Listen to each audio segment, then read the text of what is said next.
Queremos llamar como testigo sobre tortura en la prisión al expreso político Luis Zúñiga. Muchísimas gracias por la invitación y a todos los miembros de esta comisión, muchas gracias por su buena voluntad en favor de la justicia y redención de los miles de víctimas del régimen castrista de Cuba.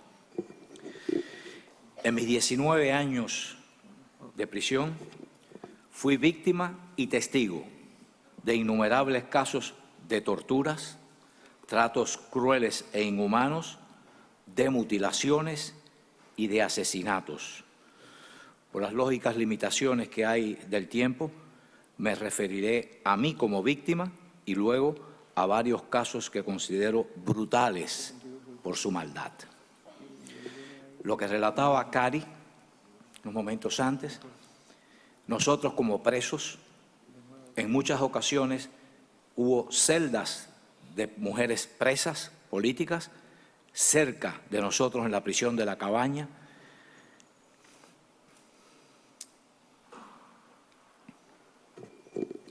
Y duele recordar los gritos de esas mujeres bajo las golpizas.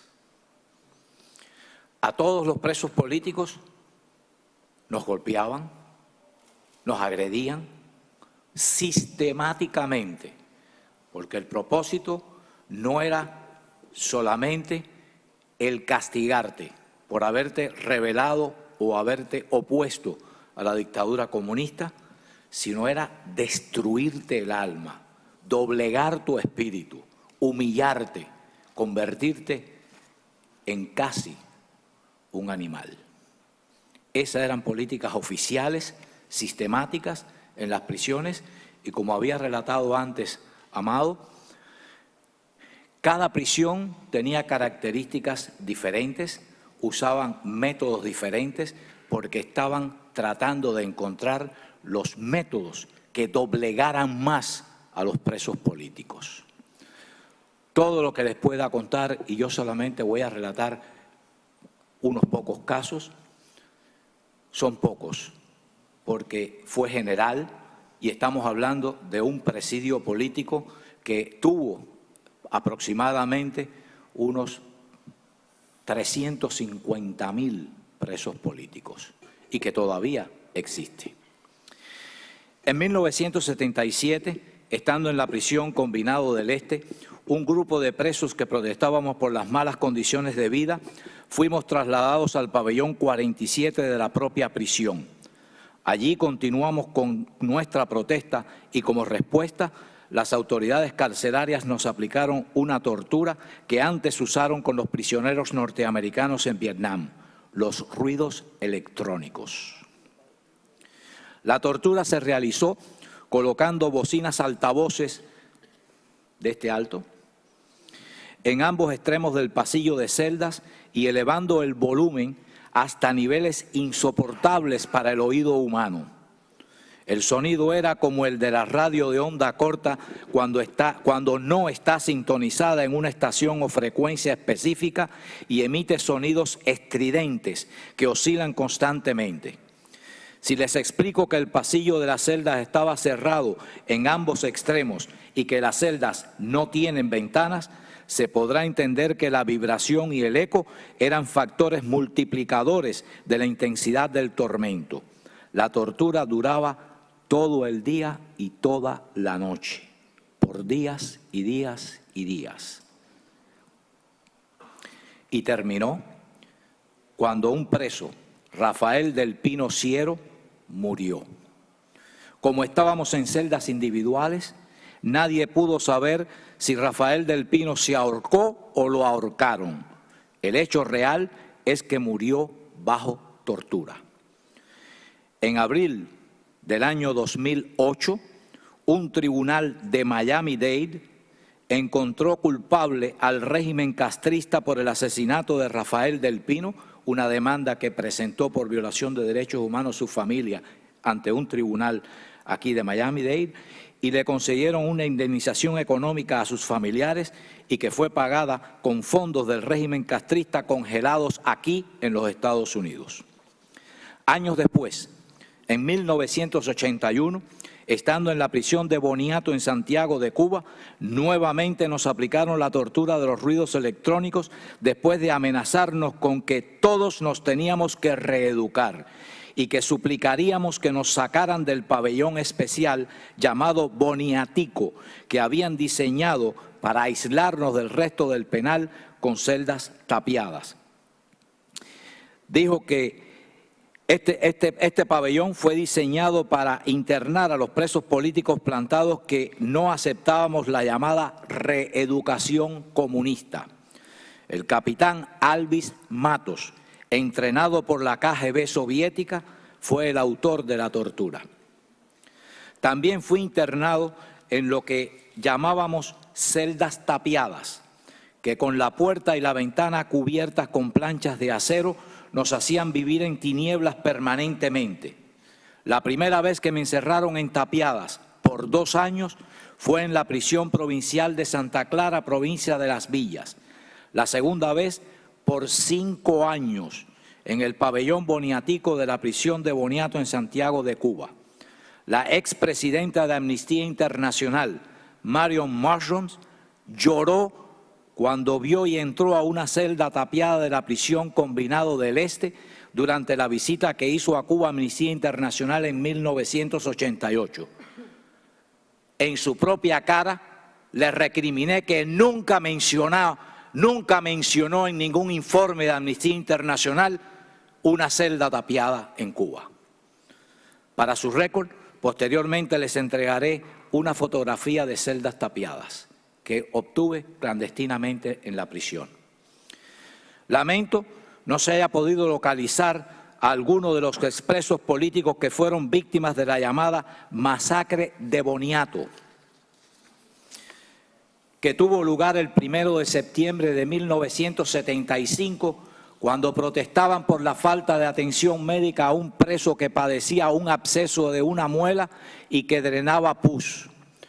La respuesta de la guarnición del penal fue simular que los sacarían a tomar sol, y cuando estaban en el pasillo para salir del pabellón, entró un grupo de guardias de la prisión disparando sus fusiles sobre los indefensos presos.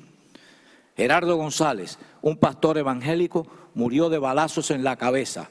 Enrique Díaz Correa recibió 4 balazos en el pecho.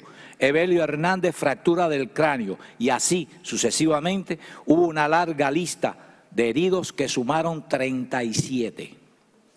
Otro caso que muestra la brutalidad y los abusos criminales del régimen castrista en las prisiones es el caso de Eduardo Capote, un ex maestro, que mientras estaba en la fila para recibir la magra ración de comida detrás de mí, protestó en voz alta por la mala calidad de los alimentos, macarrones hervidos y sin sal siquiera, y recibió un ataque a machetazos por parte de uno de los guardias, de apellido Borroto, que le cercenó la mitad de su mano derecha y le cortó los tendones de la mano izquierda, cuando Capote trató de cubrirse la cabeza a donde iban dirigidos otros machetazos. El criminal sigue impune en Cuba, y aquí les entregaré fotografías y testimonio de Eduardo Capote, que ya falleció. Finalmente, pero no menos importante, quiero decir algo sobre los abusos psiquiátricos como instrumento de terror y castigo contra los presos políticos en Cuba. Práctica que es importante destacar, era usada también en la ex Unión Soviética. Mi amigo, el preso político Eugenio de Sosa Chabau, miembro de una familia muy prestigiosa de Cuba y exdirector de un periódico confiscado por el régimen, que estaba en prisión por participar en el movimiento clandestino de resistencia, estando en las celdas de castigo de la prisión de Isla de Pinos, y por una cuestión circunstancial, que fue una indiscreción de un guardia de la prisión, tuvo conocimiento sobre la instalación de misiles nucleares soviéticos en la zona de Pinar del Río, en el occidente de Cuba. Inmediatamente, Eugenio, a través de su visita familiar, le envió la información al entonces presidente de los Estados Unidos, John F. Kennedy, con quien mantenía una amistad cercana desde que fueron compañeros de habitación en la escuela secundaria Choate, en Connecticut, donde ambos estudiaban internos.